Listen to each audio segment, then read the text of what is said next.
Hi, my name is Vithushan, and I'm a first-year MBA student. I'm also a Canadian who went to Waterloo, and my first job was at Burger King, so I really see you as a role model. You're like my fucking brother. I mean, well, literally, you look like me too. It's crazy. It's the weirdest thing. Are you planted? Are you an actor? What is going on? I swear to God. Well, you're really freaking me out right now. What do you want? But are you suggesting, you keep saying propping up zombie companies. Are you arguing to let airlines, for example, fail? Yes. Why? I mean, how does that make sense in the broader scheme of the economy? Because when you look at what it means, this is why I'm saying, like, this is a lie that's been purported by Wall Street. When a company fails, it does not fire their employees. It goes through a packaged bankruptcy. Right? If anything, what happens is the people who have the pensions inside those companies, the employees of these companies, end up owning more of the company. The people that get wiped out are the speculators that own the unsecured tranches of debt, or the folks that own the equity.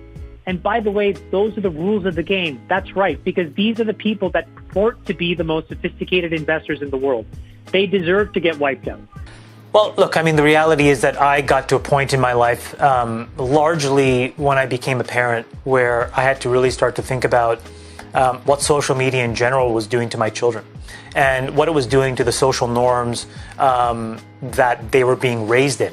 And I didn't like them, to be very honest with you. And I don't think that they are completely to blame, but I also think that they have a responsibility in that debate and in that argument that is more meaningful and significant than any other company in the world. And so I made a decision personally for my family that it was time for me to put very strict guardrails around how I use social media in general. I limit it to Twitter. I don't let my children use any form of social media. I think coding is the blue-collar job of the 21st century. There's nothing wrong with that. You know, we're in a world right now where these abstractions are getting so good. You know, what it means to code 10, 15 years ago when I was learning was actually a very difficult premise in my opinion. These are extremely low-level languages. You're dealing with, you know, hardware in a way that today you don't have to. You're so well abstracted that in 4 or 5 years, my children will code by drawing things on a page, and it will translate it into code. So what it means to code is becoming a simpler definition, which means by extension, more people should be able to do it. You tweeted yesterday that you bought $115 calls in GameStop. Can you tell me what your position is as of this very moment?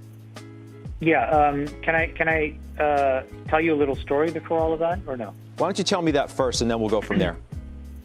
So this morning I woke up after spending all last night in Wall Street bets, reading about all of this stuff.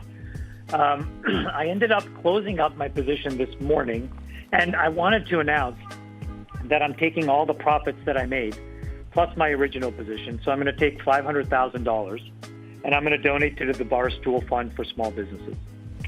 But I really want to tell you, beyond the 500 grand donation or the money that I invested, which was, you know, not a huge amount in the grand scheme of that stock or the entire market, what I learned, because I think what I learned over the last couple of days is important for everybody that's watching CNBC. And that is? I think that what you're seeing is essentially a pushback against the establishment. All right, Chamath, we don't have that much time left. Let's talk rocket ships. First, Bitcoin. That falls into that category because that's what that is. 39,000. Where's it going? I mean, can you play the clip in 2012 and 13 when it was at 200 and everybody was laughing at me on CNBC every time I would talk about Bitcoin? Where is it going? It's probably going to 100, then 150, then 200,000. In what period? I don't know. 5 years, 10 years, but it's going there. And the reason is because every time you see all of this stuff happening, it just reminds you that, wow, our leaders are not as trustworthy and reliable as they used to be. The short-term dopamine-driven feedback loops that we have created are destroying how society works. No civil discourse, no cooperation, misinformation, mistruth. And it's not an American problem. This is not about Russian ads. This is a global problem. So We are in a really bad state of affairs right now, in my opinion. It is eroding the core foundations of how people behave by and between each other. And I don't have a good solution. My solution is I just don't use these tools anymore.